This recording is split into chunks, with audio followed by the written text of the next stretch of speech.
whenever people join, it'll make the noise. Ding. Yeah, of course. Okay. Yeah, last night we kept on going until about 11:30. Yeah. Okay, we're live, so let's get going. Nara, you want to start? Okay. So this is concerning the term Ritvik, which has become quite a abrasive term in the ISKCON movement. And we are questioning the source of the word Ritvik.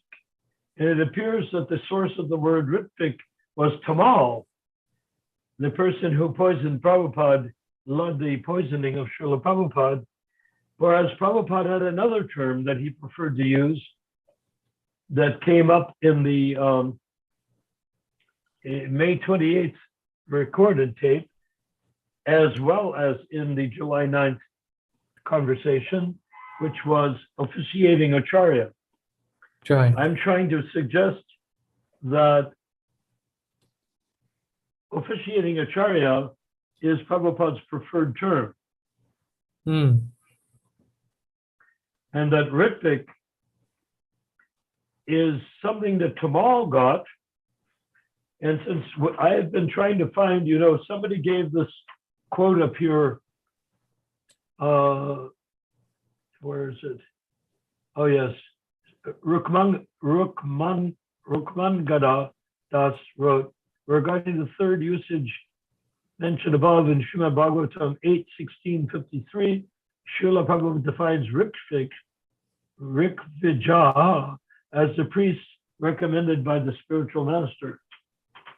The word used by His Divine Grace, Srila Prabhupada, is precisely Rikvijah, used multiple translations and purports.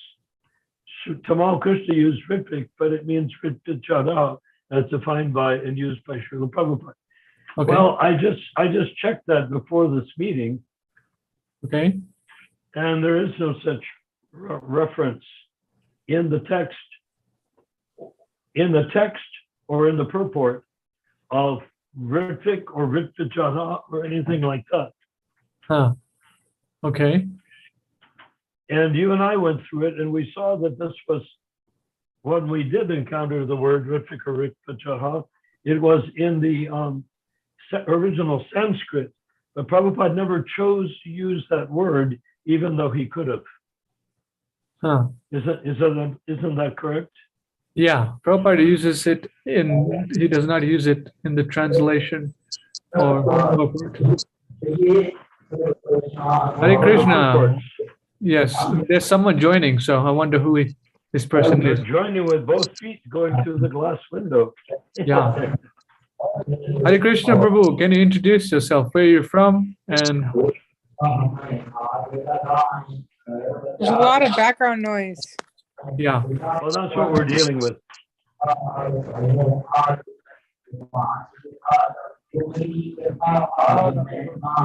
Sounds like it's in India.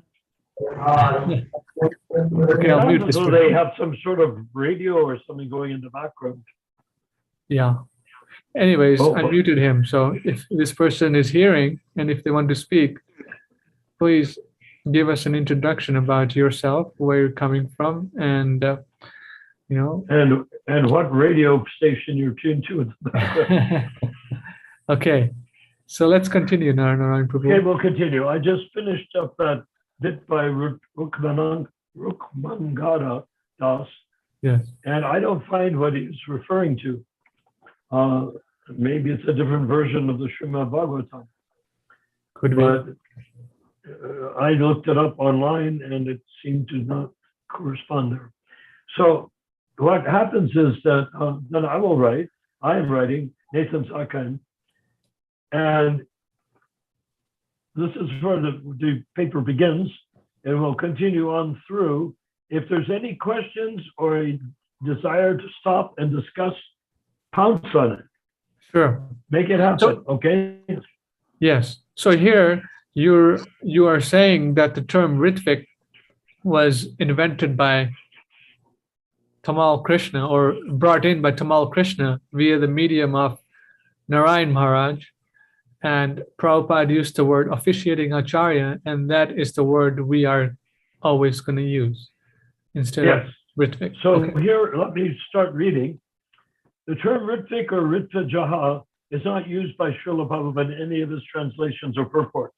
Yes. Ritvik, Ritva Jaha, and many other variations of the word Ritvik are found in the Sanskrit texts of the Srimad Bhagavatam and other source books. Yes. Not once has Srila Prabhupada used the term Ritvik in the verse or purport. Can you find even one use in a purport or translated verse that Srila Prabhupada uses the term Ritvik or Ritva Jaha? If so, post your sources. Now to the point. I'm addressing the devotees that want to use the word Ritvik. Why do you prefer Tamal's insistence that the term Ritvik be used? Srila Prabhupada used the term officiating acharyas, which dates back to the early 1970s, as his means of initiating the majority of his 5,000 plus disciples. Surely you do not think that Srila Prabhupada performed all 5,000 fire sacrifices and chanted on all of the 5,000 beads? Or do you? It is transparently clear from the May 28th letter, as well as the July 9th letter, that Srila Prabhupada directed his disciples to use the term officiating acharya. I can't understand why you insist on using Tamal's choice of Ritvik over Srila Prabhupada's term officiating acharya. In any event, Srila Prabhupada avoided the need to fight Tamal over the term Ritvik by having Tamal signed on the bottom center of the July 9th letter. This clearly establishes Tamal, not Srila Prabhupada, as the author of the letter, which Tamal foolishly imagined gave him extra power for initiations in the future. After his almost complete poisoning, and this is after his almost complete poisoning of Srila Prabhupada had taken place and was almost completed, Tamal wrote several letters in which he accurately stated that he, not Srila Prabhupada, was the author of the July 9th letter. I've seen him make those references.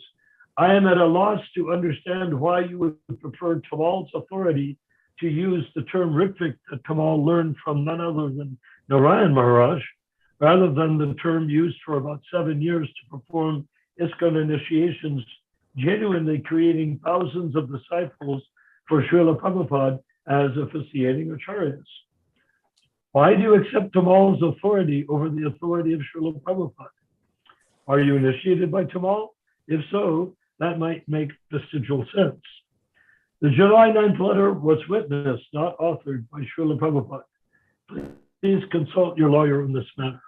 In simple terms, signature at the bottom center equals author. Signature at the left-hand side giving approval equals witness.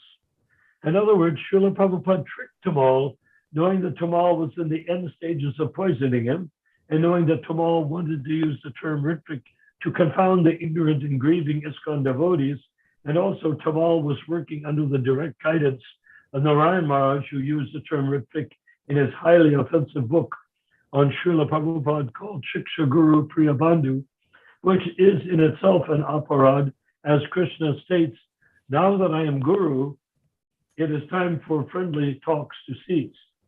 That's in the Bhagavad-Gita.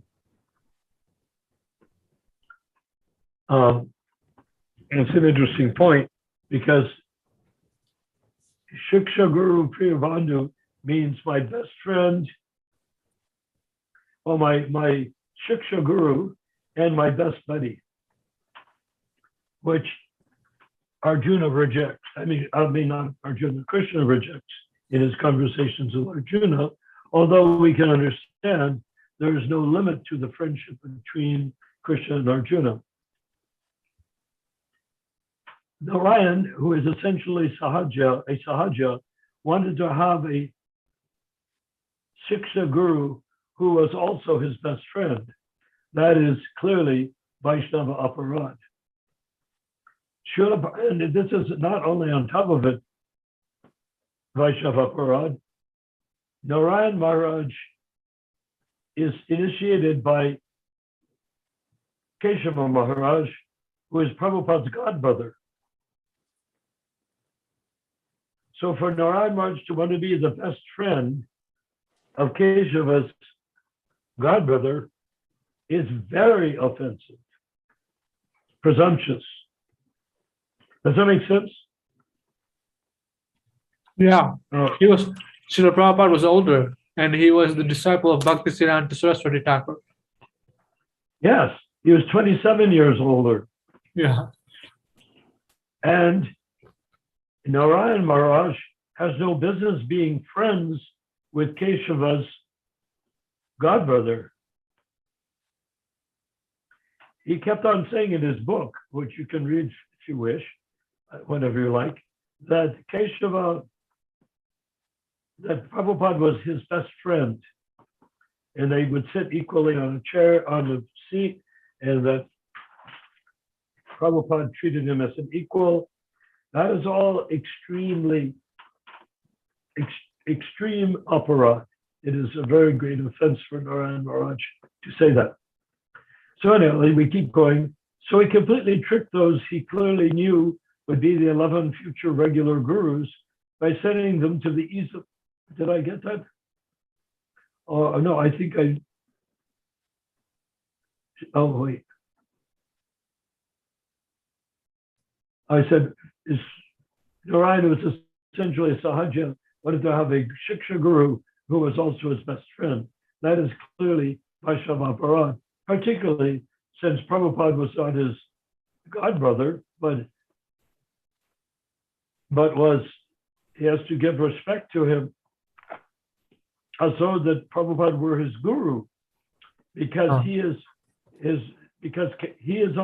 Prabhupada is technically on the same level as Keshava, and we know he's much higher, but technically on the same level of Keshava, which is his guru. But he said about his guru that they were equals too. So that's how our Narayan Maharaj goes out to lunch. Srila Prabhupada was quite aware that his murderer had no interest whatsoever in becoming an officiating acharya, initiating on behalf of him, Srila Prabhupada, a process which had gone on for at least 7 years. You see the distinction there. Yeah. The officiating acharya system had been producing thousands of disciples in ISKCON. Yeah, that's what Guru. Tamal wanted to change that. Yeah. Okay. Guru You were going to say? Yeah, Guru Kripa Prabhu also mentioned that in his discussion with Bhaktadas. So he said there was nothing that was already going on, initiation on behalf of Srila Prabhupada. Yep. Yes. So Srila Prabhupada knew quite well that the 11 GBC members who aspired to become regular gurus would do so in any event the minute their murderous poison had sent him into samadhi. Srila Prabhupada into samadhi. Okay. So he completely tricked those he clearly knew would be the 11 future regular gurus by sending them to the easily fooled Sridhar Maharaj, who had already disgraced himself 1000% by having appointed Ananta Vasudeva to be the successor acharya to the Gaudiya Math, which ended in Ananta's wife murdering her own son. Then she committed suicide, and then the drug-addicted Ananta himself committed suicide as a result of his wife and son meeting such horrible deaths. Mm. So that's who Sridhar is. So who, other than Sridhar, would be more foolishly appropriate for the murderers of Srila Prabhupada, most of whom were not even following the 4 regulative principles, to set them up to be regular gurus? Mm. Does that make sense? Yeah. Okay. Obviously, Sridhar Maharaj did not have the slightest idea that the 11 had just succeeded in murdering Srila Prabhupada with poison! Exclamation point. So Srila Prabhupada's genius was to choose to recommend a spiritually blind idiot to set up 11 spiritually blind idiots to become regular gurus. Mm. My obeisances to Srila Prabhupada is what I say on the topic. By tricking the 11 to become regular gurus, Srila Prabhupada was able to keep his ISKCON movement from becoming divided into 11 separate bogus ISKCON segments. The 11 GBCs had already divided the world into 11 separate GBC zones, and even when they became regular gurus, they voted themselves to be separate zonal acharyas. But they could not escape the established fact that Srila Prabhupada had made them all equally successor gurus, so that they would have to work together with the GBC rather than splitting off into separate zones. And even when they tried, the GBC held them back. So let's. What?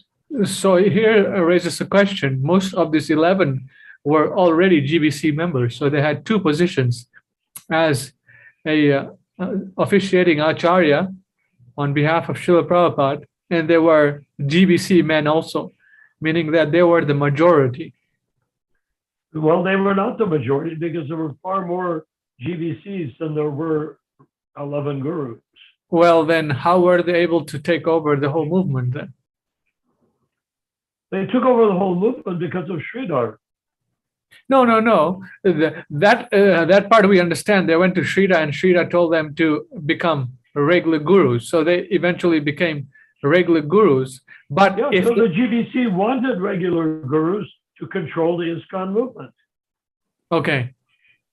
So it was working into the GBC scheme that the regular gurus would be created by Sridhar in order to produce continuous initiations in their own name rather than in Srila Prabhupada's name. Okay. You see, as Ritviks, they should have been producing as Prabhupada's name. Yes. Okay. So this is how they got out of it. Sort of. Cheated their way out of it. But there's no point in going back there. I mean, what they did was horrible. And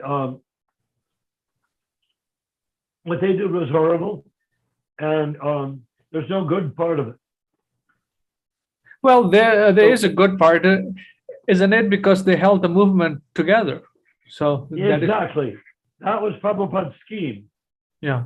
So the good part is that these 11 bogus zonal acharyas or successor gurus, they kept the movement together in one piece. Yes. And the GBC, for all of their skullduggery, forced them to do it. Because the GBC didn't want ISKCON to fall apart into pieces. So they would rather replace fallen gurus than destroy the ISKCON movement. Acha. Yeah. Okay.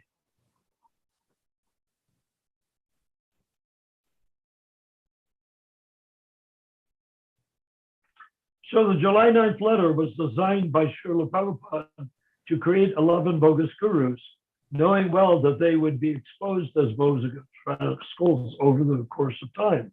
Yeah. If anyone had wanted to continue the Sampradaya, according to the clearly expressed desire of Srila Prabhupada, they would have not allowed Tamal to introduce the spiky, painful term Ritvik, and they would have insisted on using Srila Prabhupada's smooth and mellifluous term, officiating acharyas, which was the exact opposite of what Tamal wanted to see happen.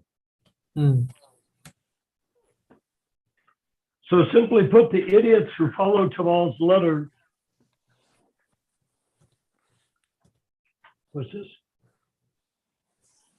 So simply put, the idiots who followed Tamal's letter, of which he clearly is the author, meaning the July 9th letter, pounced on the term Ritvik, not realizing they were clearly placing Tamal's choice of terms on a higher platform than those chosen by Srila Prabhupada himself. This means that those who choose the term Ritvik consider Tamal's words to be superior to those of Srila Prabhupada. Why would any Prabhupada disciple insist on using Tamal's forced use of the obscure term Ritvik over Srila Prabhupada's clearly expressed preferred phrase, officiating acharya? What sort of initiated disciple would reject Srila Prabhupada's specific choice of language in the matter of how he, Srila Prabhupada, was to initiate his new disciples? Note, the term Ritvik. These terms only occurred in the Sanskrit texts and were never used, and were never used in any of Srila Prabhupada's translations and purports. This means that the use of the term Ritvik came from the Sahaja brain of Narayan Maharaj, not even once from Srila Prabhupada.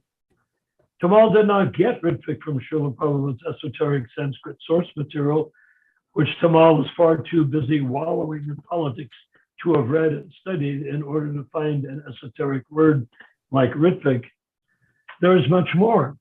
I can easily deconstruct the entire July 9th letter as complete hogwash. That the process of continuing initiation was already in place. Srila Prabhupada already said so on May 28th and on July 9th. My dear but naive friend, Krishna Kant got carried away by needlessly pouncing on the term Ritvik, not realizing that Srila Prabhupada had simply allowed it to be used to royally trick Tamal. Note, 2 of my children and I wrote essays for Krishna Kant's 1996 edition of Back to Prabhupada magazine, and I paid for the printing of it. So it is not surprising that I bought into the idea that Ritvik was the right choice of words. Oh. So deeper scholarship forced me to realize that the divisive term Ritvik had no place in post-Prabhupada initiations, and that the harsh divisiveness of being a Ritvik would never have raised its ugly head had we simply stated, I was initiated as a disciple of Srila Prabhupada by an officiating Acharya of Srila Prabhupada. Doesn't know how to brace it. Continue. We can easily observe that Tamal did not get the term Ritvik from Srila Prabhupada. And we can hardly imagine that he got it from the esoteric Sanskrit texts of Srila Prabhupada's books. It is easy to connect the dots to the fact that Ritvik was one of Narayan Maharaj's favorite words. Now that over 3 years have passed, it is time for us to calmly, soberly, and intelligently sort the matter out and realize that for 43 years, we have been needlessly following Tamal when we could and should have been following Srila Prabhupada. Do you understand this to be true? Excellent. Okay. So you read the whole thing here. Yes. I'm going back up here. So is there any parts we need to go over? Hold on, let me see here.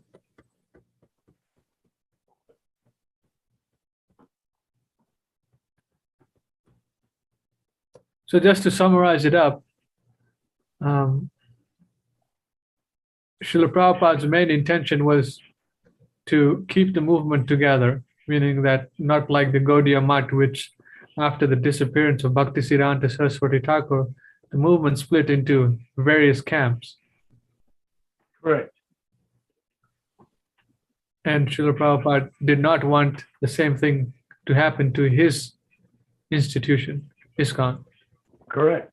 And Srila Prabhupada's time of initiation and time of participation in the Gaudiya Math was at such a time that he was cheek to cheek with the people who destroyed the Gaudiya Math. So Yeah. he knew exactly what was likely to happen and how it was likely to happen. Yeah, I mean, Prabhupada knew the mentality of these devotees he initiated, like Tamal and Oh, yeah. The surprising part is they didn't seem to realize that Prabhupada understood who the hell they were. yeah, I mean, can you imagine that they go and poison Prabhupada and think he doesn't even know he's being poisoned? yeah. I mean, that's pretty naive, wouldn't you say? Yeah. Prabhupada How being, can you imagine a person to be an actual pure devotee and at the same time not know he's being poisoned by his leading disciples who've disobeyed him every inch of the way? yeah, Anyhow, go ahead. Take off with it. Now you Rupa can Manjari listen. Prabhu, do you have anything to say, Prabhu, or any realizations? Mm, no, not at the moment. Okay. Why not, Rupa, why not go to some of the paragraphs and discuss them here and there? Because what I wrote is a little esoteric, and I think if you discuss it, it will come out more clear for everyone.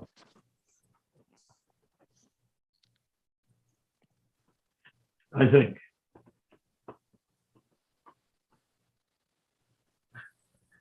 Let's see here.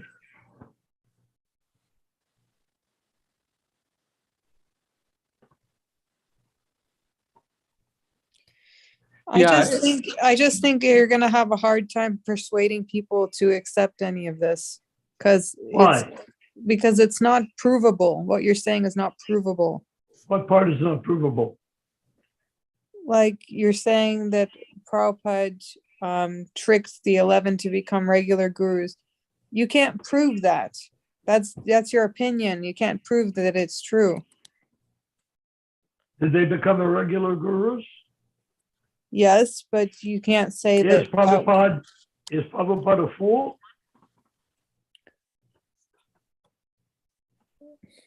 Rupa Manjari Prabhu is saying, how can you prove that?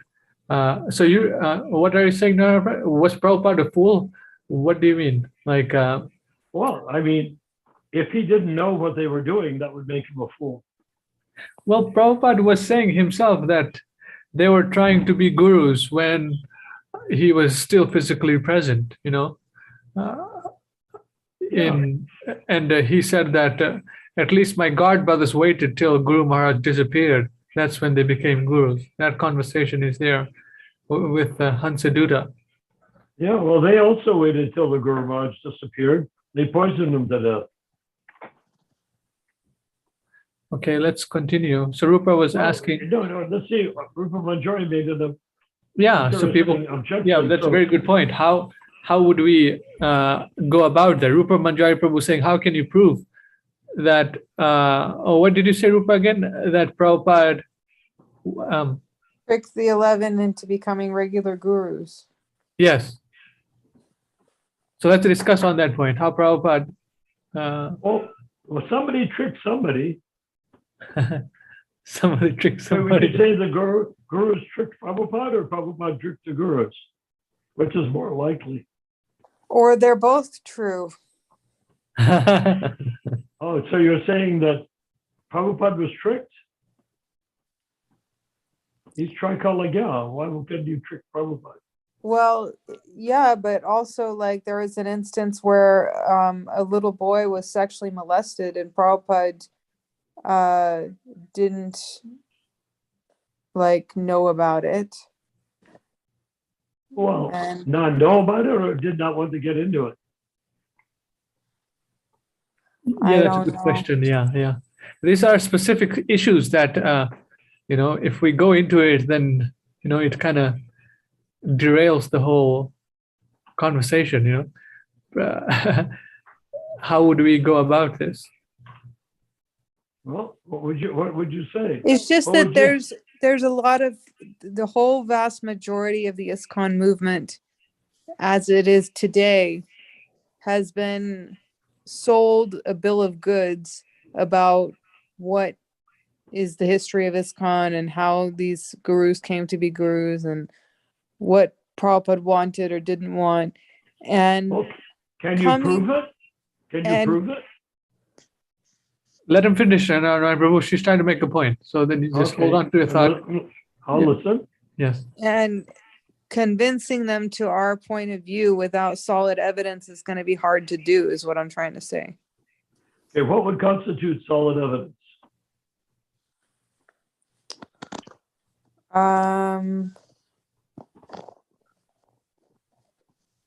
Well, Rupa, one question to you is,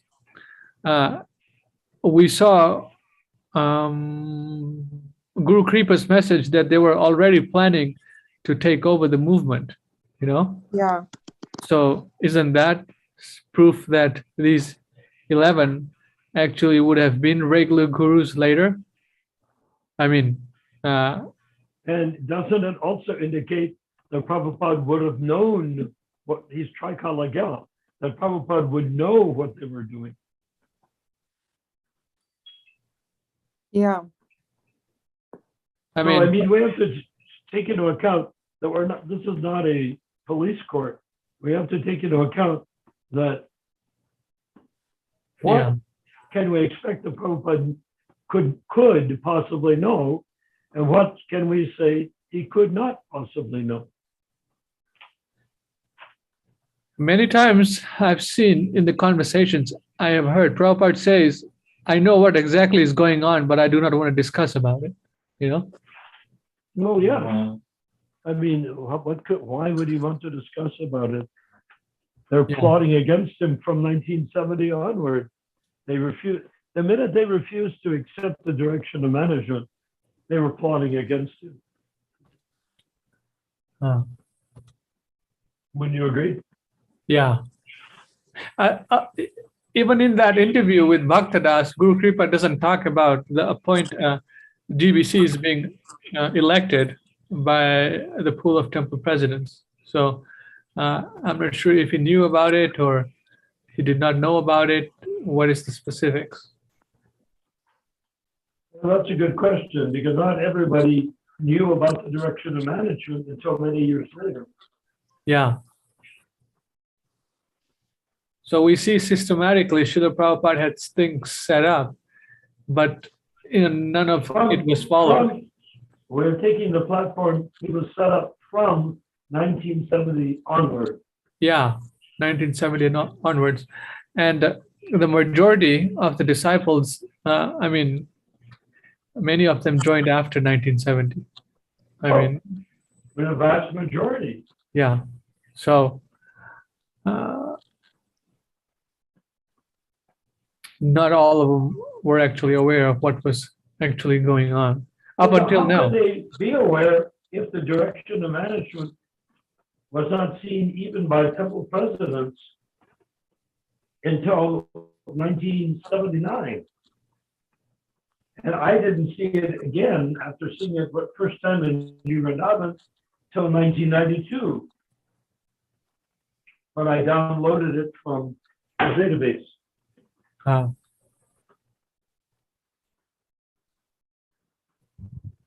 And if I hadn't even known what it was called, I wouldn't have known how to download it.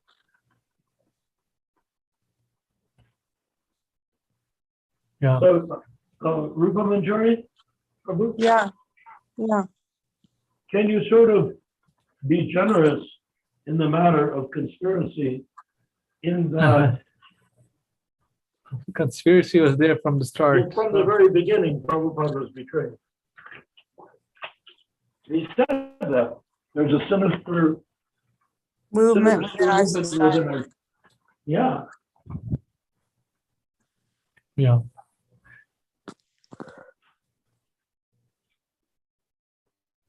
There's a sinister movement in our society.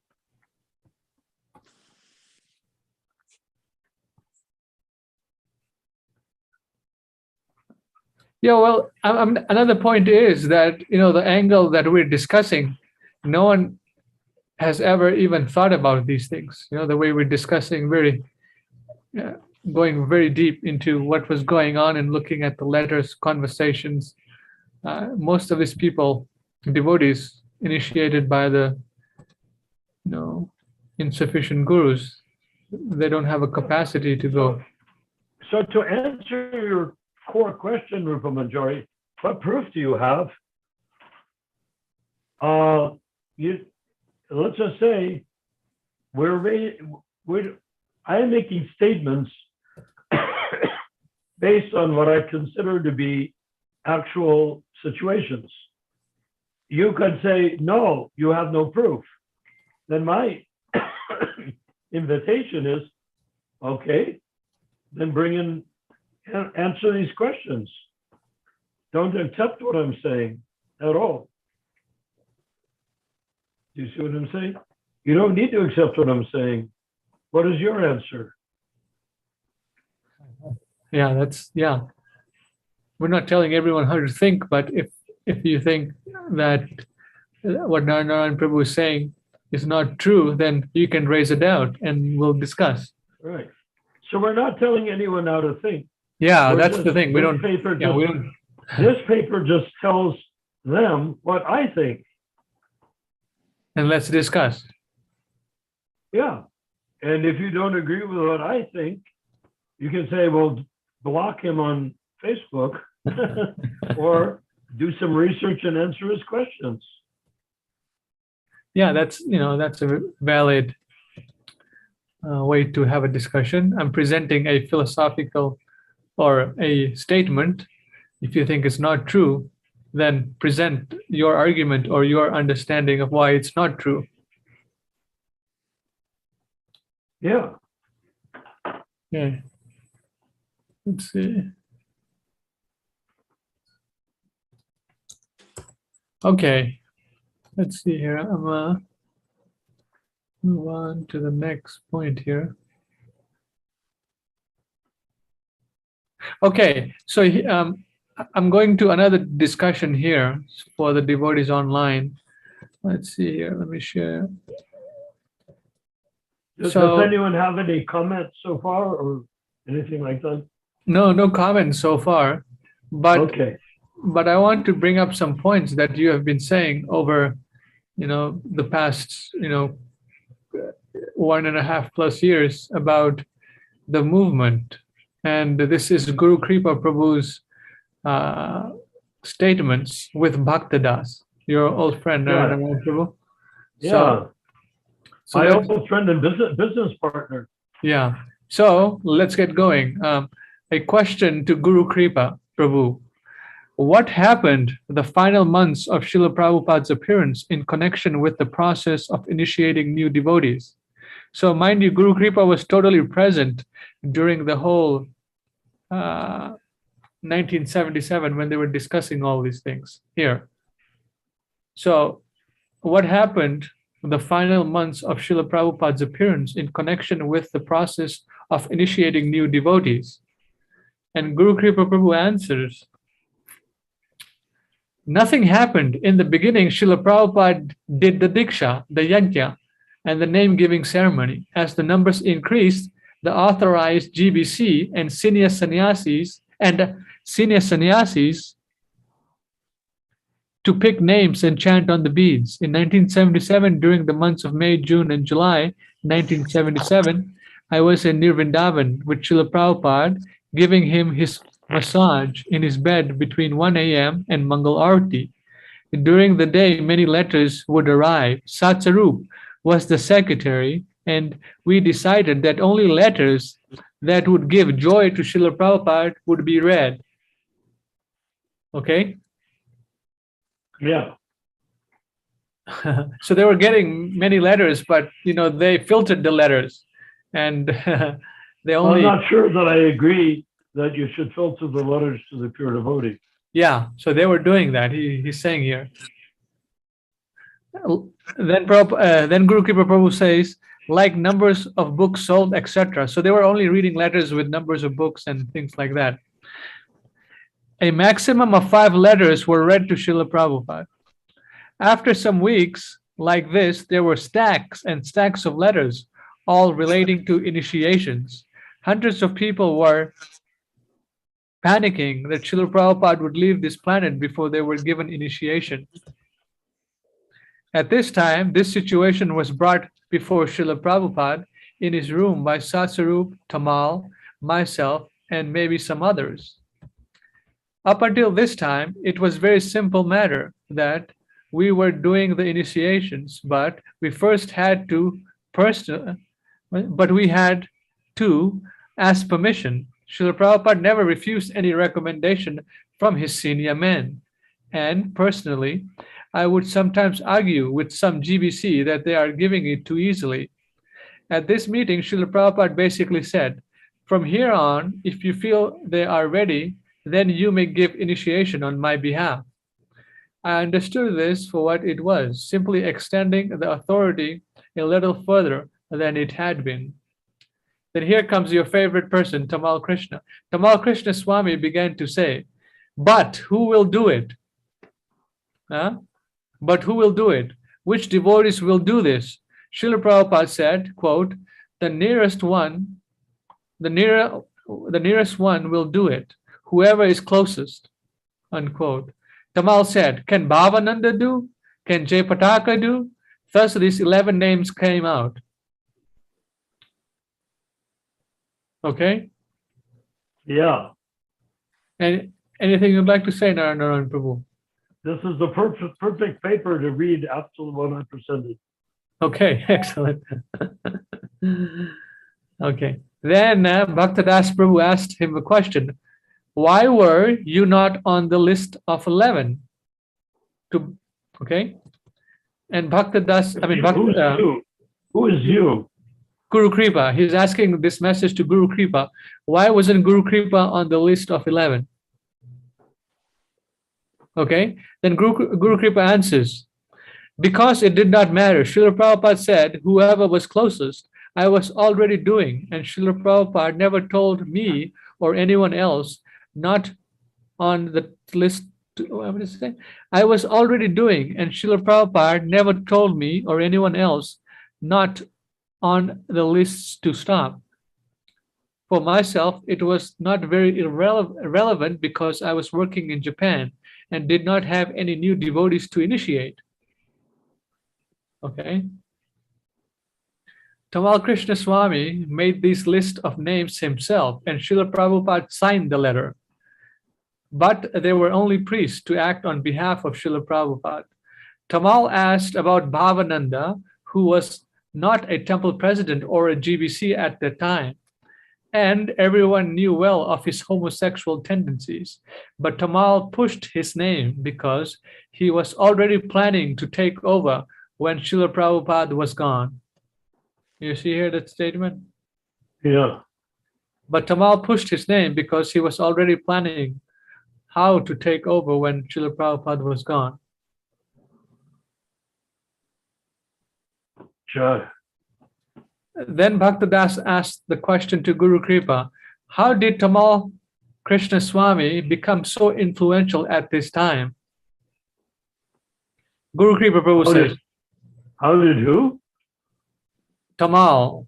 How did Tamal Krishna Swami become so influential at this time? Then Guru Kripa Prabhu says, Tamal's original service was as GBC in India. He left that service without permission and arrived in America. Within 1 year, the temple presidents made a huge complaint to Srila Prabhupada that he was disrupting the temples by taking important men. I was in the room when Srila Prabhupada told Tamal to go to China. Hari Surya's memory of this incident is not accurate. Either way, this is another story. Tamal went to New York to prepare to go to China, and in May 1976, he showed up in a suit in Honolulu, a broken man. He could not get a visa to China. He had no service to do in India. He could not go back to America. He was quite depressed. So you see here, Prabhupada took away his GBC status and told him to go to China. And I guess to go to China, you needed a visa. And he did not get a visa. So he arrived in Honolulu. He could not get a visa. He had no service to do in India. And he could not go back to America. So he was quite depressed. Approximately a day or two later, Srila Prabhupada called for Tamal and me at about 12:30 a.m. He said, quote, my feet are swelling, my teeth are getting loose. I am passing urine too frequently. These are the first signs that death is coming, unquote. And then he sent us back to bed. The next day, TKG volunteered to be Srila Prabhupada's secretary as the service was vacant at that time. From this position, he could control and manipulate the environment around Srila Prabhupada. I can write many more stories that will shock people about Tamal's ambitious nature and his desire to take Srila Prabhupada's seat. Seat? Seat, S-E-A-T. Wow. This is important. Okay. Well, Ramachandra got his phone number, so maybe Ramachandra, you can find out more about what he's referring to, Yeah, I will. and maybe you can record right it. now, or Yes. something. Okay. And isn't Guru Kripa presently in Thailand with Bhaktadas? I don't actually know, but he's in Thailand. I know that. Okay, let me continue reading here. Yes, please. After Srila Prabhupada left in November 1977, I stayed in Vrindavan till Gaur Purnima 1978, and there was no discussion of Guru during these 3 or 4 months. Because Srila Prabhupada's last instruction, or as the Ritviks call it, the final order, was that, quote, now we have built a framework.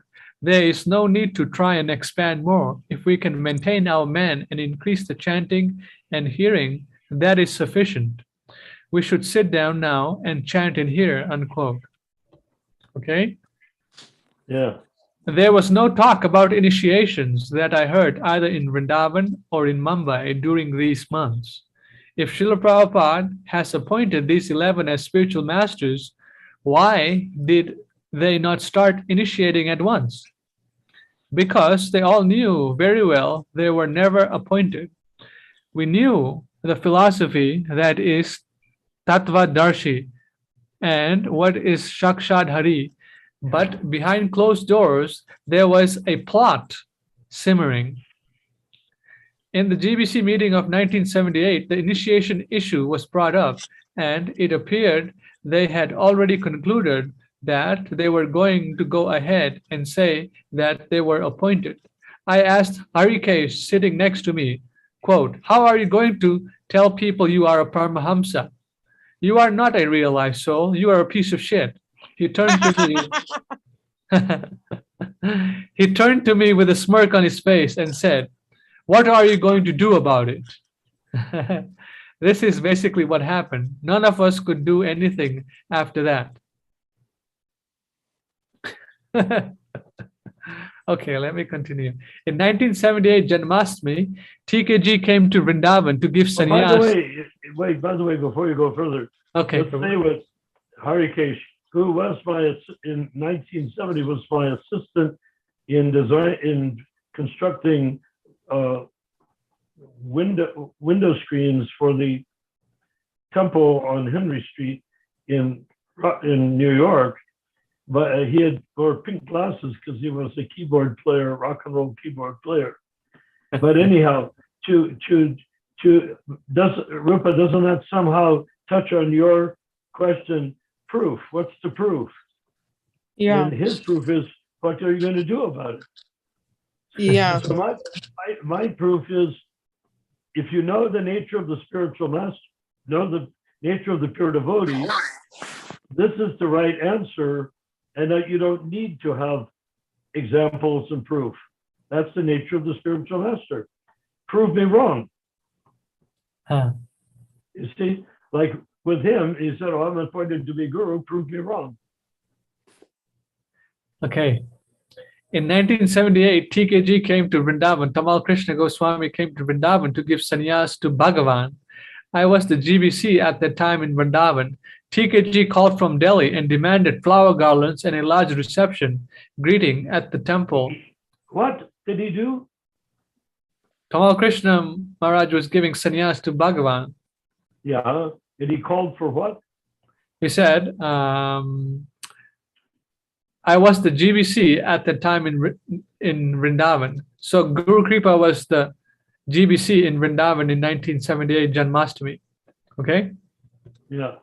TKG called from Delhi and demanded flower garlands and a large reception greeting at the temple with vyasasans for them to sit on. Okay?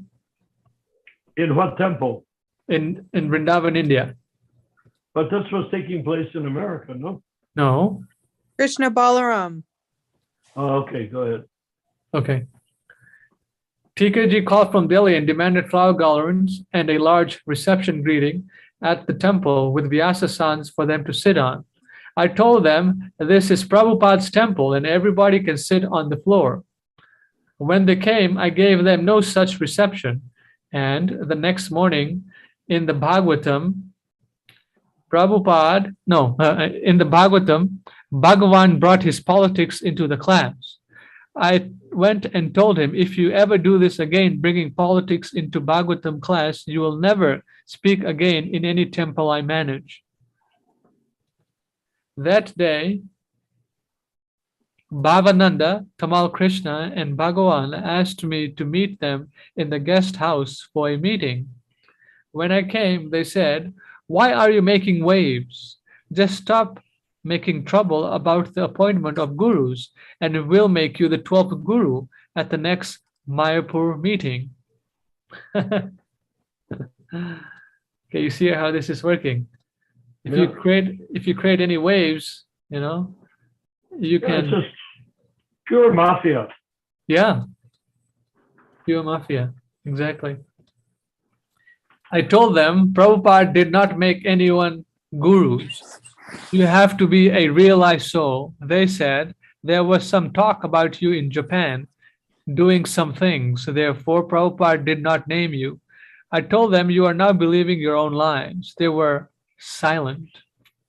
Bhavananda tried to speak. I told him to shut his mouth because he was a homosex and he had never done service and had been living off the money I had collected and sent to Mayapur for construction. Okay. Okay. Rupa, can you read, Prabhu? Hold on, let me go up a little bit. Yeah. Sure, 1 second. But read strongly and evenly, okay, Rupa? Yeah. She's They the best were- reader. So how did everyone become gurus if Prabhupada did not make them gurus? Guru Kripa says, had Srila Prabhupada seen one of us as being capable, he would have named that person or persons, but he did not mention that anyone was fit.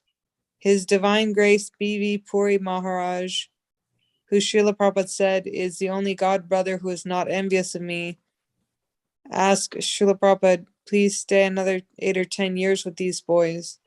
Srila Prabhupada's answer was, they are all hard-headed. I have done all that I can do. Prabhupada said, I can stay 100 years many times, but he left after 81 plus a few months.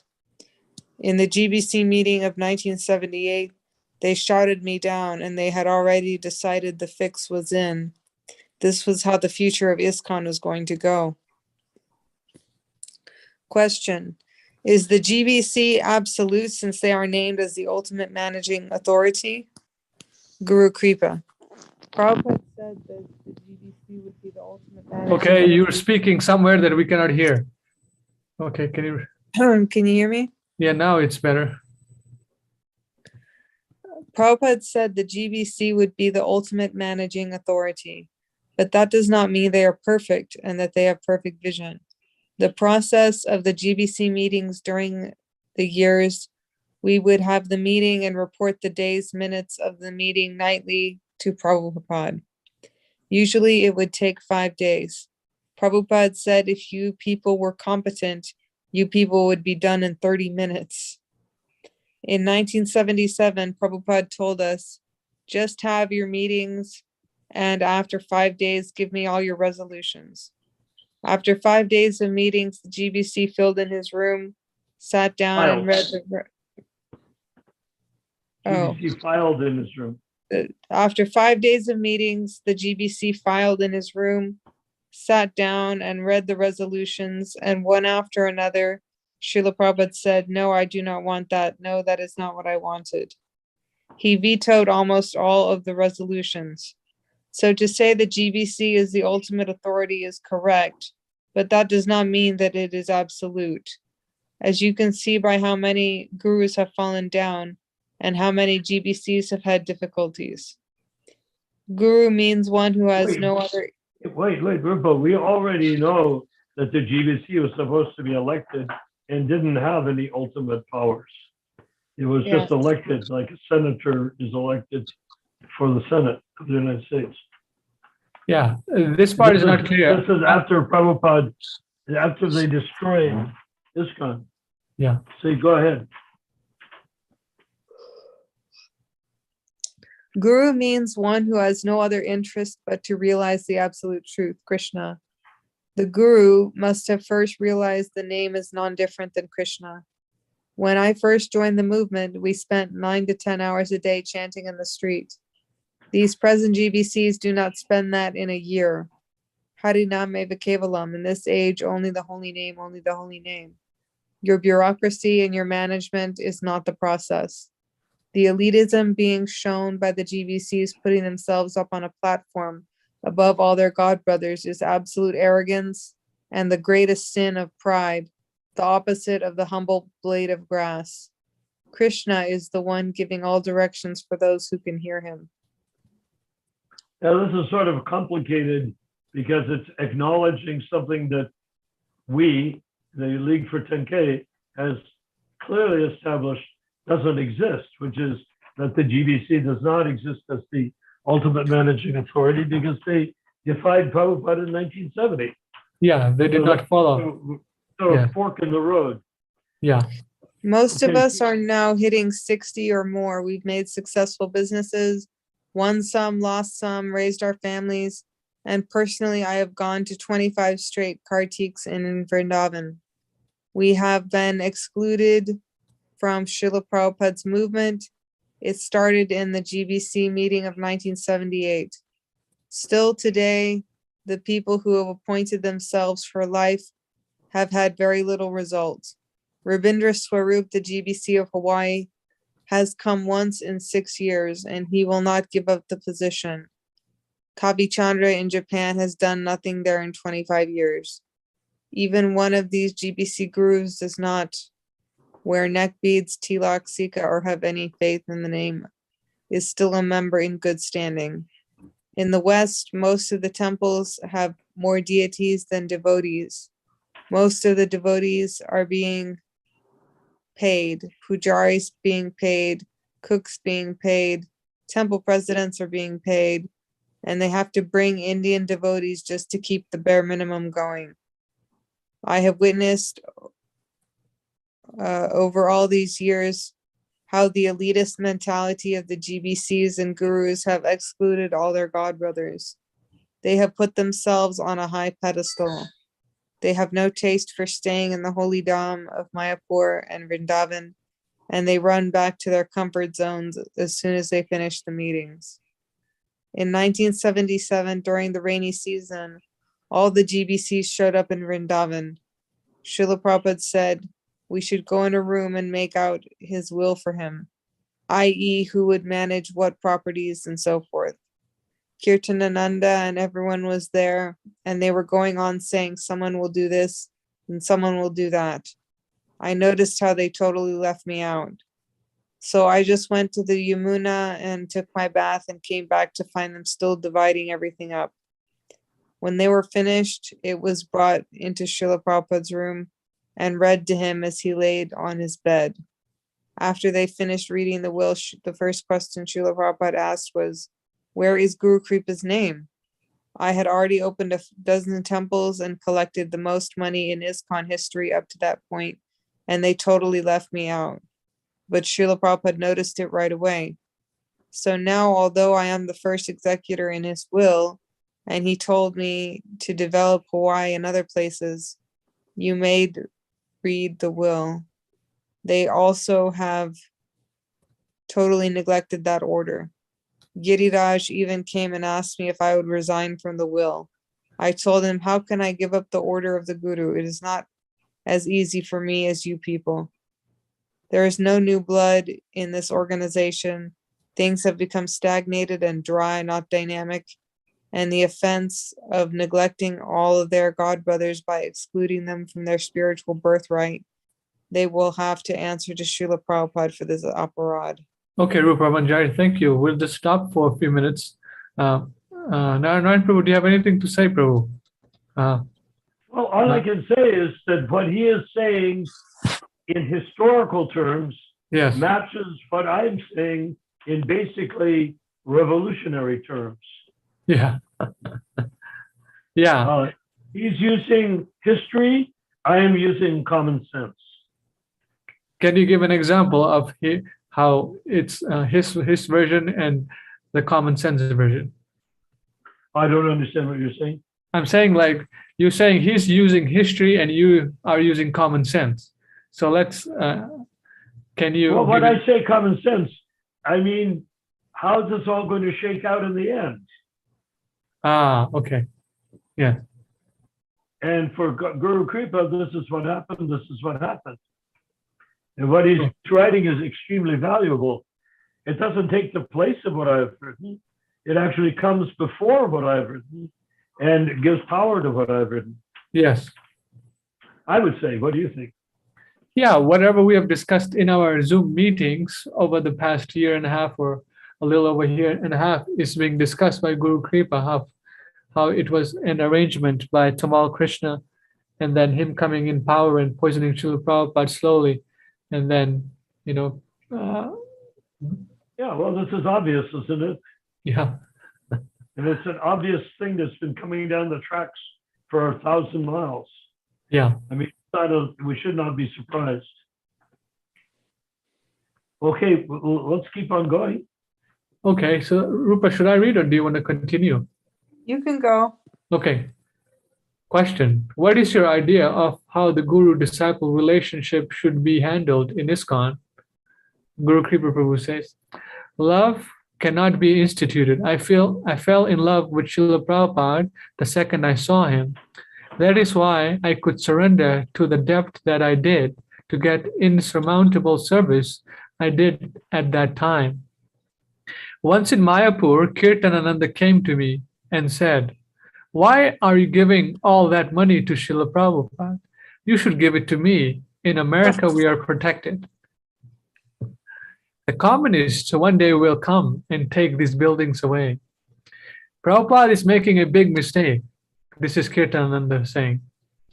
I was shocked by what I heard. At that time, Kirtanananda was considered by Satsarup to be the greatest of the great and the most divine of the divine. My answer was, I do not care. Really, that amazes me because I saw a recording of Satsarup coming up and trying to debate with Kirtananda, and Kirtananda mopped the floor with him, and Satsarup made a fool of himself. Yeah, that's what he's saying. At that time, Kirtanananda was considered by Satsarup to be the greatest of the great and the most divine of the divine. My answer was, I do not care what he does with the money. He can flush it down the toilet for all I care.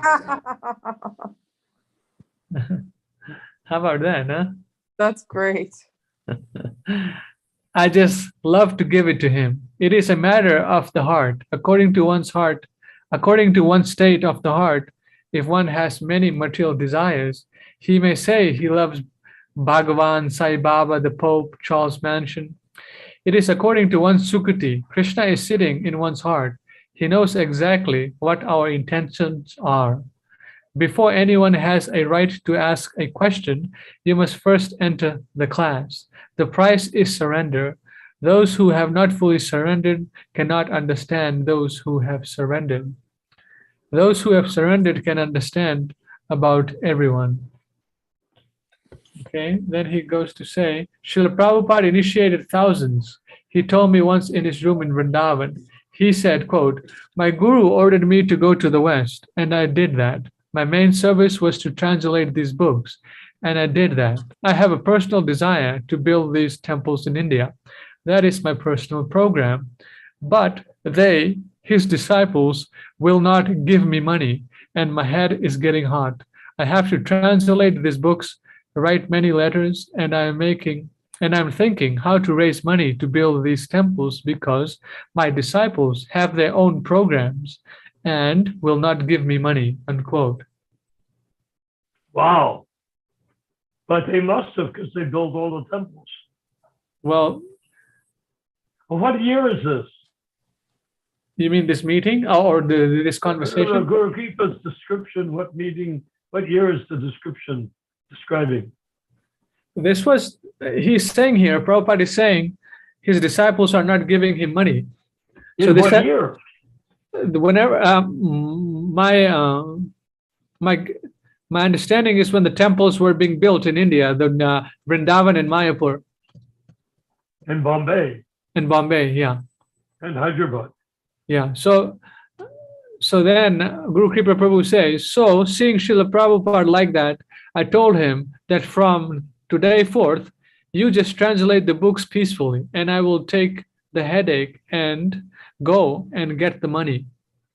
When I walked out of the room, I could not believe what I just said.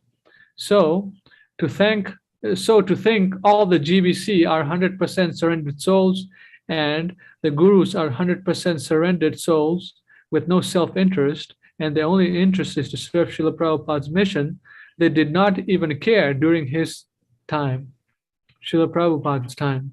Srila Prabhupada said he would be happy if he could get one moon, to get one disciple who would be perfect out of many thousands. How rare is a personality of Srila Prabhupada's character. That's what Tamal insisted that he was. Yeah. Prabhupada's moon. I've described it on more than one occasion. Yeah, you have. The GBC's duty is to see that Srila Prabhupada's standard is being maintained. That standard is based on chanting and hearing, also becoming a lover of Krishna. If Srila Prabhupada said, I bless you, I give you benediction, it will manifest. He has the right, the adhikar to do that. If someone else says, I am your guru, I am giving you diksha, can he give you Krishna? Can he give you the holy name? Can he take you to Vaikuntha? Have you been there? Has the guru been there? Srila Prabhupada told me in the car in New Zealand.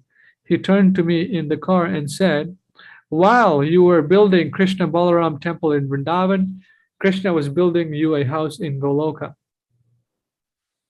I've seen it. It is very nice. That is why you can only surrender. That is why you can only surrender to the depths to one who is from that place. And who can you give? And who can you give?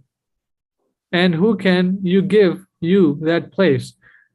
Who wants that place? Otherwise, it is just a big show. Whistles and bells with no substance. My view of seeing this organization is a, what is this word? Cronyism. Oh, cronyism, yes. Cronyism means you have your inside pals. Cronies are your little illicit pals that are like criminal conspirators. Most of the leaders, their hearts are still steel-framed. They are self-interested. They're not selfless. They have stopped somewhere on this road back to Godhead. They are satisfied with the easy lifestyle, food, respect, honor, traveling at the expense of the community and the younger devotees who go on the street. It's a long way from chant and be happy. Okay, Rupa, can you finish it off right here? This part? Okay. Then how did it come about that immediately after?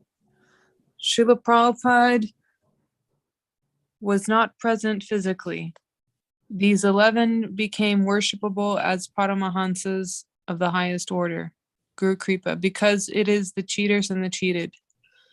People are basically Shudras who want a master to tell them what to do. They do not have the sufficient intelligence or spiritual knowledge, therefore they accepted, and the more realized devotees left after trying to correct things. They were told to leave because they were disturbing the faith of the new disciples. Because they could not take it anymore, they left. Now it has become like the pot regime. Accept our way or die. Devotees never die. Krishna is always in their hearts. They are the losers for losing the association of their brothers and sisters. The senior men can do something. Otherwise, the new men cannot do without the association of the older devotees. Most of the older devotees now also do not have the missionary spirit.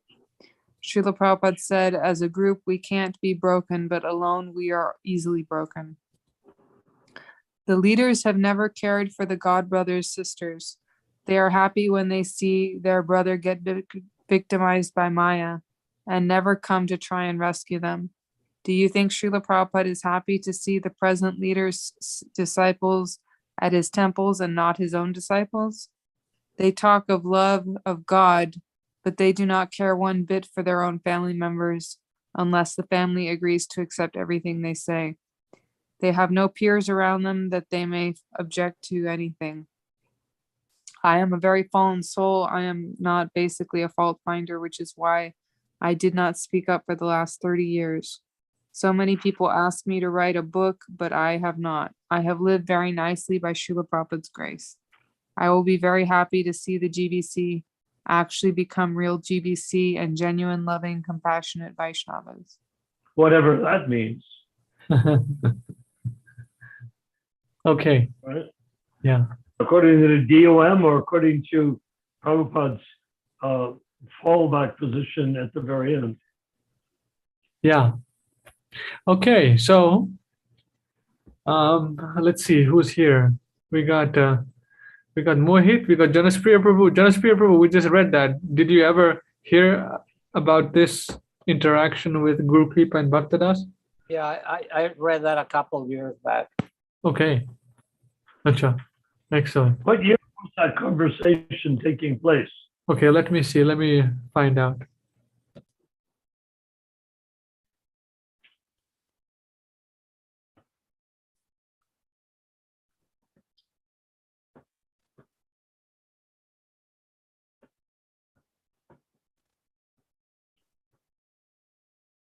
Okay, it doesn't have a date. Let me try to find the date. 1 second here. Okay. It's saying 2013. So That's not possible. It's possible the conversation was 2013. no, this conversation with Guru Kripa and Bhaktadas was 2013. Okay. No, actually it's February 9th. It's saying here. It's about what is it? February 2009. It's saying it's posted at different places with different dates. So on Sampradaya The oldest one is the one to go Yeah. by. Yeah, that's what I'm looking at. 2009. I'm looking at one in 2009. Okay. Okay, about 2009. Okay. We should get in touch with him. He's my friend. Okay. Have him tell the story again. Not Well, Ramachandra Prabhu has his phone number, so he's going to be contacting him. Yeah, I'll contact him and see if he likes to talk. Okay, now we have some questions from Bhanuji, Bhanu, Shravan's Bhanu. Okay? Yeah. Shravan's Bhanu is saying something. Okay, let's go to Shravan's Bhanu's question. Shravan's Bhanu is saying, let's go. What is he saying here? Okay, Shravan's Bhanu is saying, here it's saying, okay, let me read from the starting. Well, let's go to Shravan's Bhanu's question first. Hare Krishna, Bhanu Prabhu says, so is ISKCON Srila Prabhupada's body, just like church is Jesus's body? So can Nara Narayan Prabhu discuss on it? He is asking? Yes. Well, yes. Prabhupada writes that ISKCON is my body, and whether Prabhupada is physically present in the sense of breathing and eating and whatnot, or whether he is present as the Acharya, he is present. And so he's present in ISKCON. Now, ISKCON is stuck with a bunch of stuff stuck to it. GBC stuff, and all the stuff that, a lot of stuff that Guru Kripa discusses here is glued and stuck and pasted and smeared onto ISKCON. But if you peel that stuff off, you'll find that ISKCON is there and Prabhupada is there within all of that as the Acharya of ISKCON. Okay. Excellent. So if Banu is there, Banu, if you want to ask further questions, you can. And Banu Prabhu is saying, can you show sources where Prabhupada says so? Says what? He's saying that is ISKCON Srila Prabhupada's body. So Prabhupada, Banu is looking for a quote. Well, go look it up in the database. It's there. That's where I saw it. He's saying the GBC has Catholicized ISKCON. You people are doing the same to ISKCON. As what? Catholicized. Catholicism. Catholicized? You mean Yeah. like Catholic? Yeah. Catholicized. Yeah. We have, I don't understand. Okay. I'll share the comment here. Make it clear for me. Rupa, can you explain, Prabhu? Here. The GBC has Catholicized ISKCON. I think you people are doing the same to ISKCON. No, that's not true.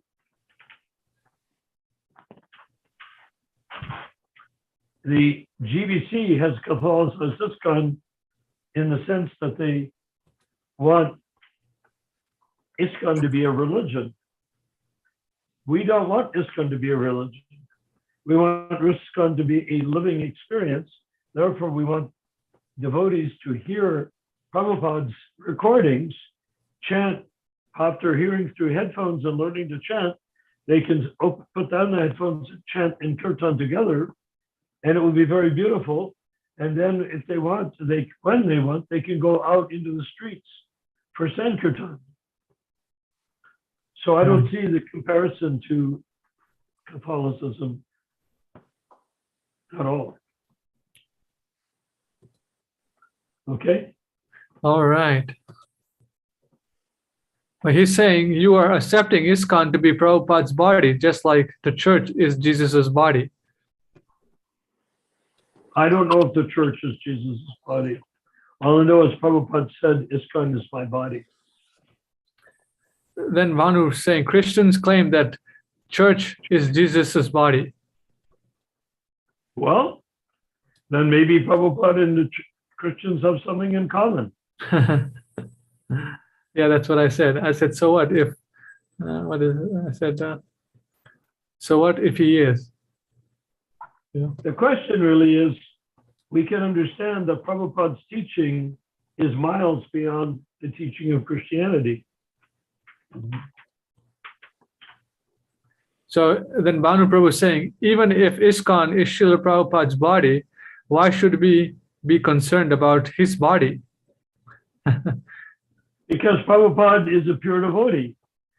His body is transcendental and spiritual, fully spiritual. So if Prabhupada ISKCON is Prabhupada's body, then when the officiating acharyas perform an initiation, they're initiating to Prabhupada or ISKCON, which is Prabhupada's body. ISKCON is not a building. Yeah. Then Bhanu Prabhu says the first instruction of Bhagavad-Gita is I'm not this body. I don't know what he's trying to say. Yeah, well, that's wonderful. You are not your body. Prabhupada is his body. Prabhupada's body is transcendental. Your body is not transcendental.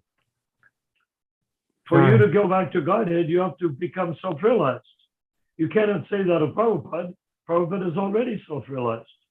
So if Prabhupada has a body or doesn't have a body, it's the same thing. If you have a body or do not have a body, it's not the same thing.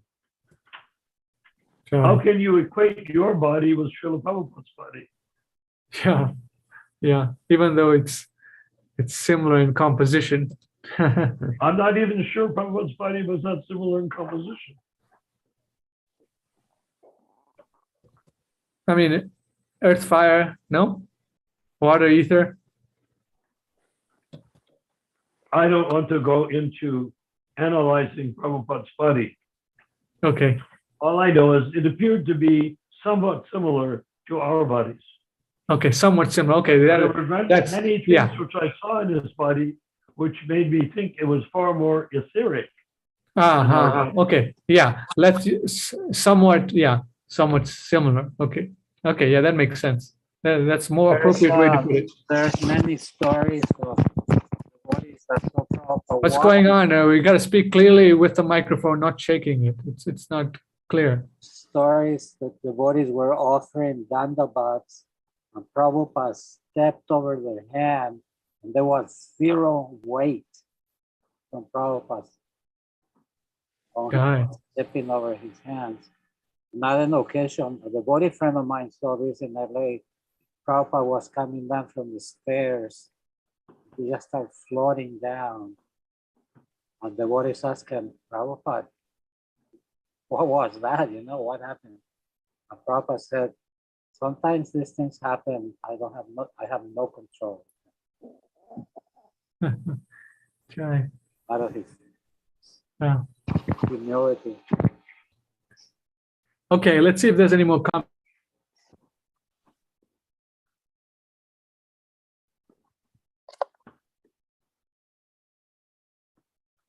Okay, yeah. Here, Prabhupada was a child. It grew up, then attained old age. Who's saying?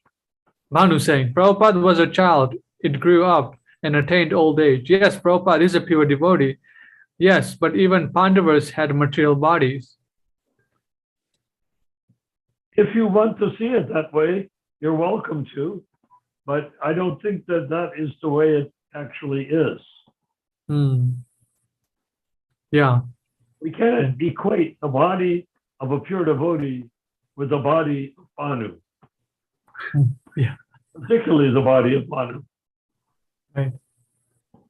Yeah, that's, I think, one of the problems that we have. That's one of the big problems. These Kanishta Adhikari gurus, or, you know, are thinking in that line. It's very offensive. Yeah, they're trying to think that their yucky bodies are pure. Yeah. But how do they come to that conclusion?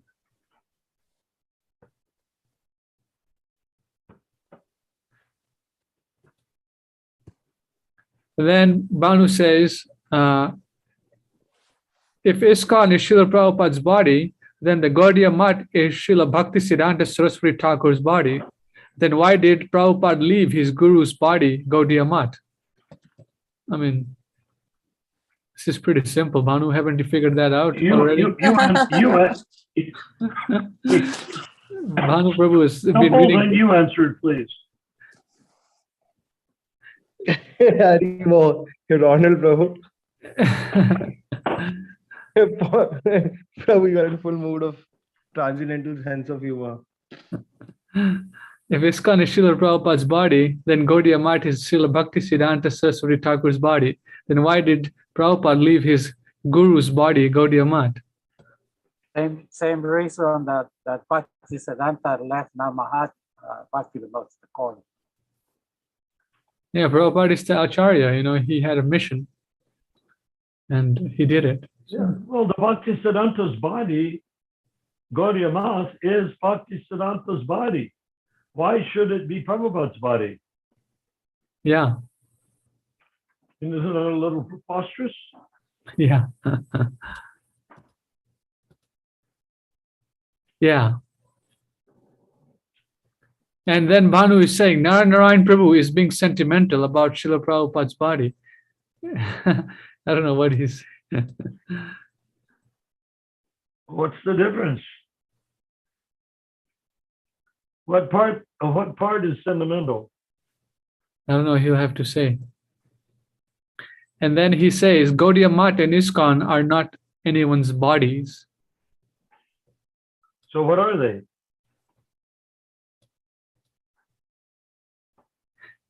It'd be nice if Banu can come and then have an interaction, because, this way it's a little weird.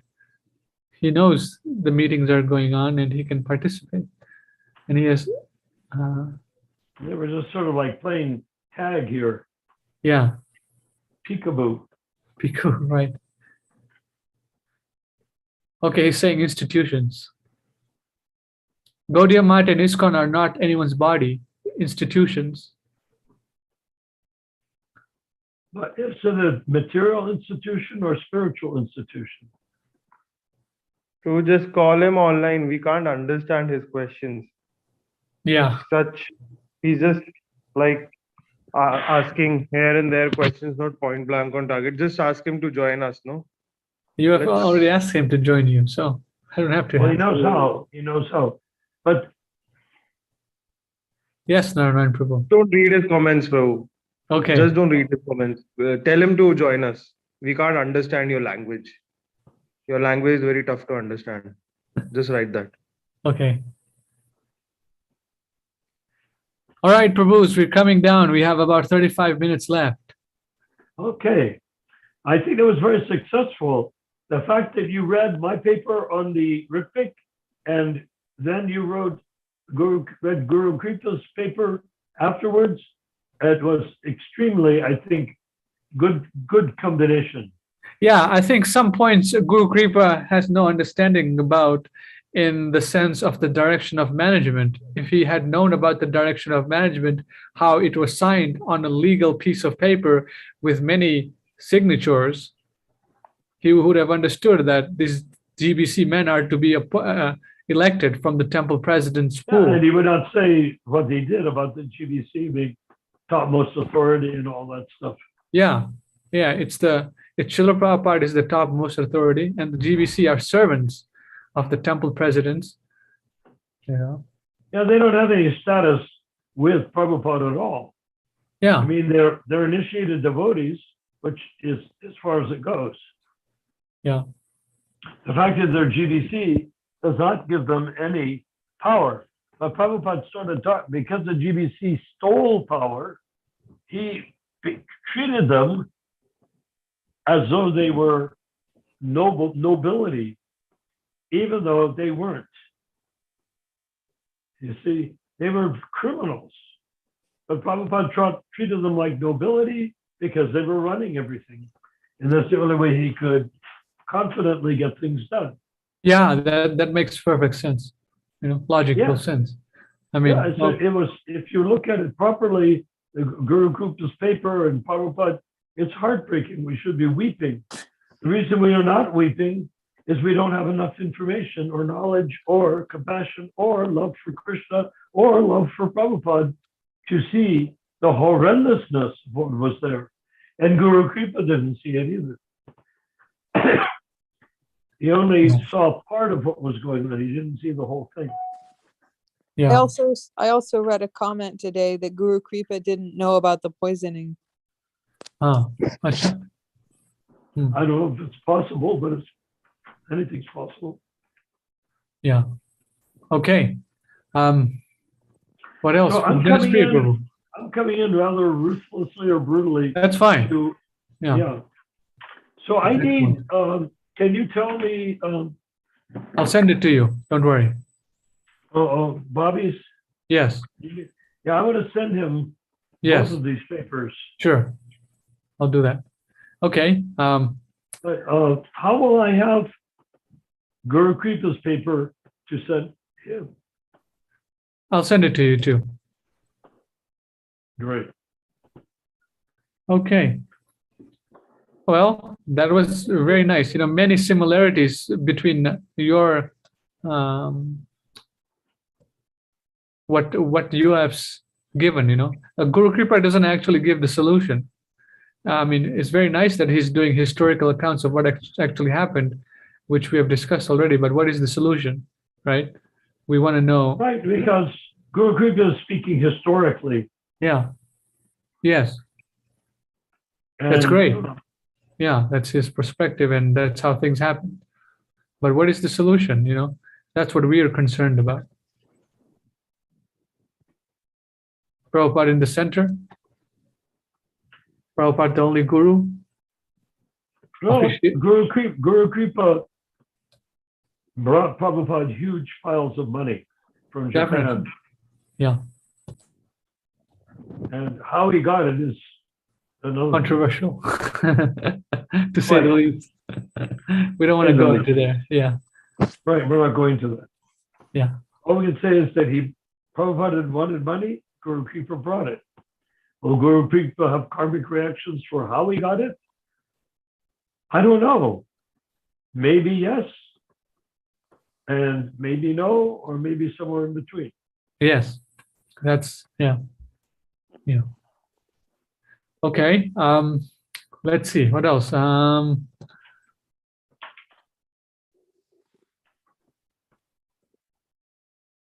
Okay, let's see here. Let me check Facebook if there's any more comments. Mohit Prabhu, Haribol, what's going on? The great Mohit. Okay. The first time that Guru Arey, yes, met Maharaj, Prabhupada- tell me. Nothing else, bro. Haribol. Just a Okay. normal day. Hold on. Jonas Priya was saying something. the first time that Guru Kripa told me this story personally, the first time he saw Prabhupada was coming, and he was way in the crowd way back, and Prabhupada stopped and went out of his way, went directly to him and embraced him and told him, I've been waiting for you for a long time. Who was this that he embraced? Guru Kripa, Oh, first time they met. He said something like, you finally have come, I've been waiting for you. wow. Really? Yeah. I hope that's a real quote and not a Jayananda quote. Oh, that I heard that straight from the horse's mouth, From who? from Guru Kripa. Okay, well, let's hope it's correct then. Chai. Okay. Excellent. Let's see. There's no comments on Facebook.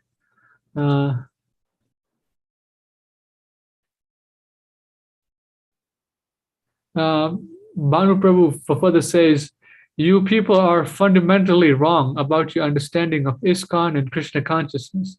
The misconception is that ISKCON is Srila Prabhupada's body. He's thinking in a Who material writes that? context. Who is so, writing? Bhanu, Shravan's Bhanu. Again? Yeah. He won't let go of. I was thinking that it's kind of Prabhupada's body. What about if Prabhupada said it was his body? Can you quickly look that up, Ramachandra? Okay, let me see. ISKCON is my body. He said it like that.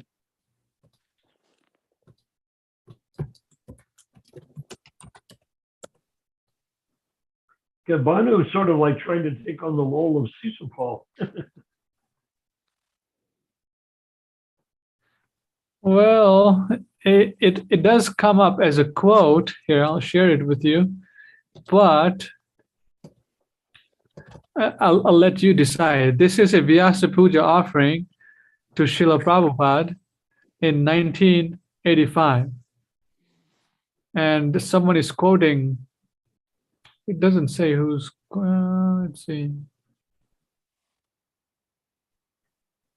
Someone is quoting Srila Prabhupada. Quote, your love for me will be shown by how well you cooperate together. And, quote, ISKCON is my body, the BBT is my heart, unquote. Therefore, real worship of you, Srila Prabhupada, is cooperating together to fulfill your desires. So this is not an actual Prabhupada quote. This is a Vyasa Puja offering in Hong Kong, 1985. But it's an offering that offers a quote that Prabhupada did say accordingly. Yes, it's saying it is a quote, but it's not a exact Direct quote. Yeah, direct quote. Yes. Well, can you find a direct quote? I mean, I looked it up. Okay, why not look up the two of them together? ISKCON is Let's see here. It comes up in 1986 by Dravida Das, the book editor. Ah, Okay.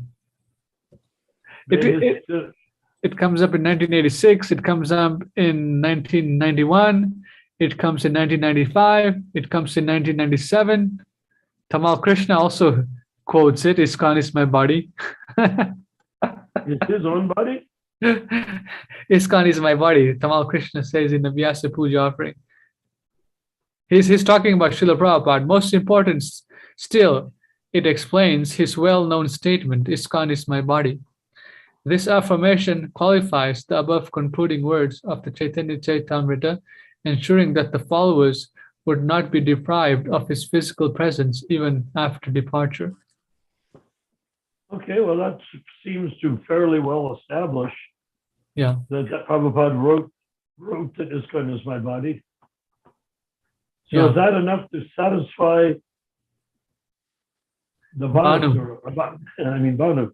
Manusura. Okay. Manusura. You gave him a new initiated name. Manusura. Okay. We're just having some fun. Okay. Let's see. Banu Prabhu. Yeah, we showed it to you. So if you're satisfied, then be satisfied. Okay. Let's see here. Is he satisfied? I'm not sure. Remember, when you're eating your last meal before you're executed, you should be sure to get every bit that you want.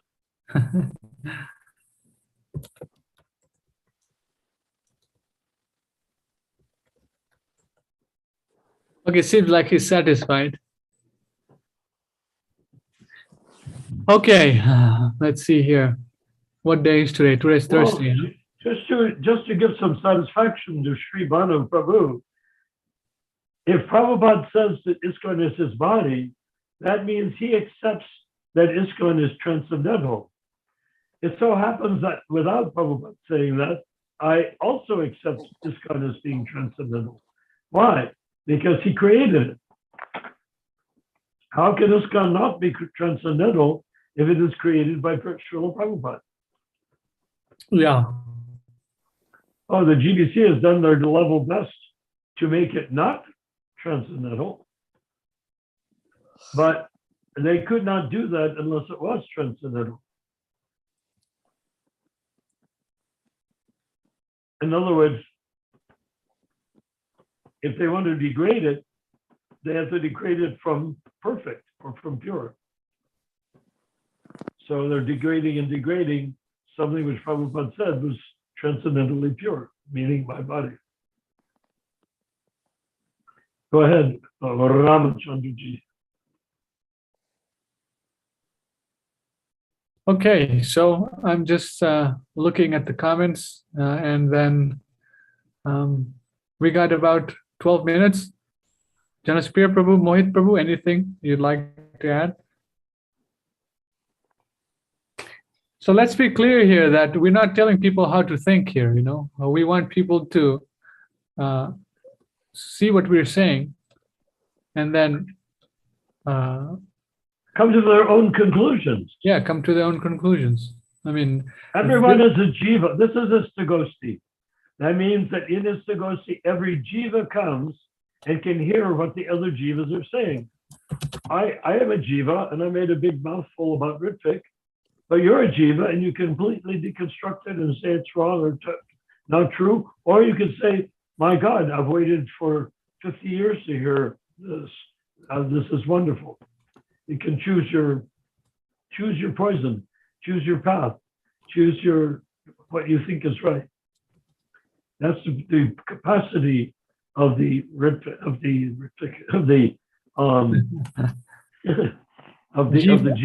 Of the jiva, yes. So Srila Prabhupada says, I have a question. The question is, when prasadam is offered, somebody cooks the prasadam, and according to their consciousness, that consciousness is going to go into boga, and the person that asks the offering, if it's not the cook, who has more input into the vibration of the boga before it becomes prasad? If it makes sense. Interesting question.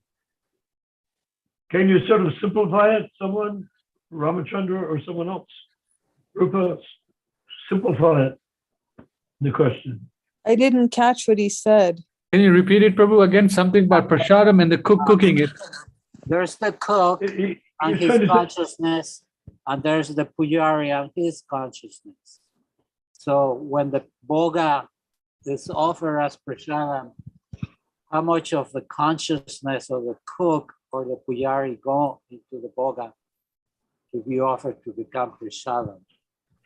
Oh, all of it. No? No, Whatever he's saying- consciousness the Pujari has will take the offering, which has already been prepared with devotion, presumably, and that cook has made for devotion. The pot washer has washed the dishes with devotion. The flowers have been gathered and added to the plate of the offering with devotion. And are you going to say who has the most devotion? Well, ultimately, Krishna sees it as devotion. So I don't think Krishna discriminates whose devotion is more important and whose devotion is less. Of course, you could argue that if the pujari is a filthy man who doesn't ever wash his hands and eats meat, can he spoil the quality of the offering that was made by a very nice Brahminical cook? Yeah, but he should not be doing that. You see, the process should be continuously not pure, but pure as possible, pure as the resource we have. So if we have a pujari who doesn't think about sex too much while he's doing the pujari work, and if you have the cook who doesn't think about eating pork chops too much while he's doing the cooking, I mean, you can make a nice offering and make it, and the pujari will offer it. And when you see everything laid out on the plate, and when everything is nicely laid out on the plate, as best the pujari and the cook can make it happen, as well as the other personnel, the dressed deities, the person who puts the flowers, whatever is there, Krishna will see it for what it is and accept it way beyond the sum of the parts. He will see it beyond the sum of the parts because he sees the intention. And sometimes intention is so much more important than what you actually do. Does that make sense? They were talking about perhaps the cooks being paid and being angry while they're cooking, stuff like that. What happens? Well, if he's angry when he's cooking, what will the thing he cooked look like when he's finished? Will he burn the prasadam or what? No, just regular nice prasadam. Just when they're cooking, they're not, like you said, they're not thinking of Radha. Well, if he's angry, that will affect it. But Krishna will see what is there, not necessarily the defect of the cook. But they were saying if the cook might be off, but if the pujari's consciousness is right, then No, the cook pujari- may be off, but Krishna knows the cook is off. And the pujari may be off also, and Krishna knows that. So he accepts the process, he accepts the offering, and when devotees eat it, they don't choke over the bad mood of the cook or the pujari. Does that make sense? That's how it was explained to me in the early days of the movement. Well, like we've been told not to eat grains cooked by Carmen, right? Yeah. But I mean, are we talking about offering grains cooked by No, Karmis? no, that's totally separate. Just trying to. Oh, yeah, no, we must stick within the parameters that were being given. You can't have a cook who also cooks fish. You know, you just can't consider that the cook who cooks fish can also cook prasadam. I mean, it's entirely possible that he can. Because I've seen a woman whose husband was a mediator. She was a devotee at the temple of it in Los Angeles. And she cooked prasadam and offered it. And he would eat it also. But he had her cook meat for him. So what can you say? Krishna will make that exception so that she can do her wifely duty, cooking meat for her husband who wants meat, but also she can cook prasadam for the deity who doesn't want meat.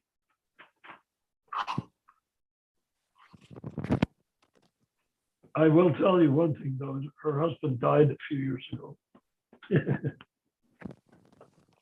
So she no longer cooks meat. Yeah, I agree 100%. Thank you. Yeah, so it's not a crazy thing. Krishna consciousness is based on love. And Krishna is the one who is, Krishna is the source of all love, not just some love. Krishna is the source of everything. And so when he wants the wife to serve the husband, he will empower her to do it. And when he wants the wife to eat pure prasadam, he will empower her to do it. Does that make sense? So in your case of the dish cooked by an angry cook, well, it depends. You know, the cook should try to take a deep breath before cooking. Being an angry cook is not really top of the line thing to be.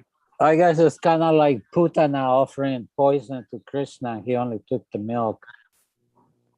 Yeah, excellent, Prabhu, excellent. Yeah. Well, yeah, but the point is Krishna's milk was, Putana's milk was poisonous because she wanted to poison Krishna.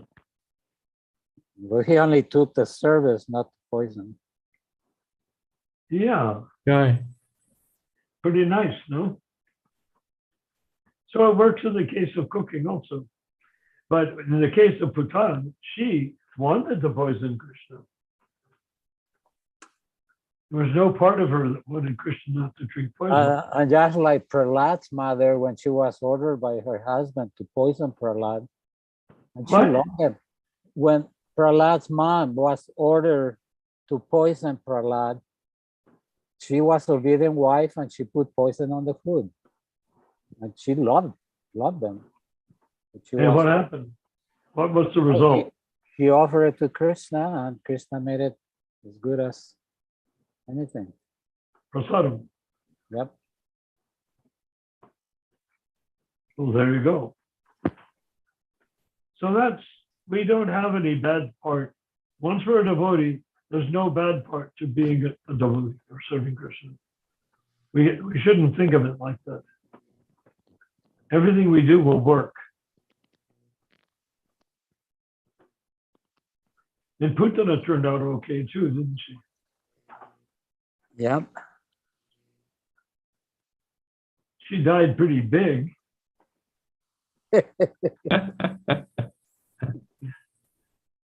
I wonder if there's a mountain somewhere with her body. Kind of, Mount Putana? Who knows? Maybe she rotted away. oh, they burned her, didn't they? And then the smell was like incense. But anyhow, it's sort of amusing that he sucked the milk so much that she exploded. But Krishna didn't see the milk as poisonous. Right? Don't know. He saw the milk as delicious. Yeah. That's the nature of Krishna. And if we follow Krishna's guidance, everything we do will work out very nicely for us and everyone else. Okay, we're down to the wire. 2 more minutes. So our next Any meeting. more, did any more comments float in? Oh, last comments by Banu. Banu Prabhu is saying. No, not Banu. Bhanu is saying, What is Banu saying? Bhanu is saying, what is he saying? He's saying, I give up. You're right. It is created by, okay, it is created by Srila Bhaktisiddhanta, Srila Prabhupada, a pure devotee, yet Srila Prabhupada left. It proves that the institution is not spiritual. I don't know what he's trying. Read it again. Because It I is was great. following his reason before. It is created by Srila Bhaktisiddhanta Saraswati, Srila Prabhupada, a pure devotee, yet Srila Prabhupada left. It proves that the institution is not spiritual.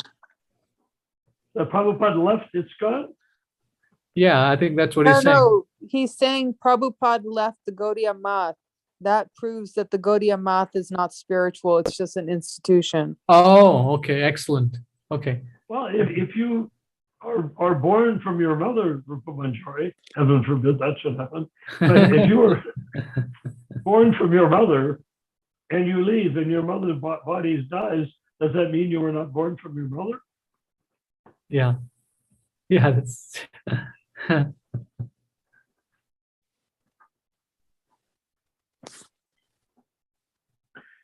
For anybody who wants the Gaudiya Math, the literature, the writings of Bhaktisiddhanta, and the writings of anybody that wasn't a complete idiot in the Gaudiya Math, they're all part of the Gaudiya Math that will live forever. Well, I say it doesn't exist because you can't go there and rent a room. You know what I mean? You don't have to rent a room. Rent a mental space in your spiritual heart and read the, what is the name of the bulletin that he published? The Rupa Manjari, what is it? Say it again. What is the bulletin or that Bhaktisiddhanta published? Oh, the Harmonist. The Harmonist. Yeah. Can you say that the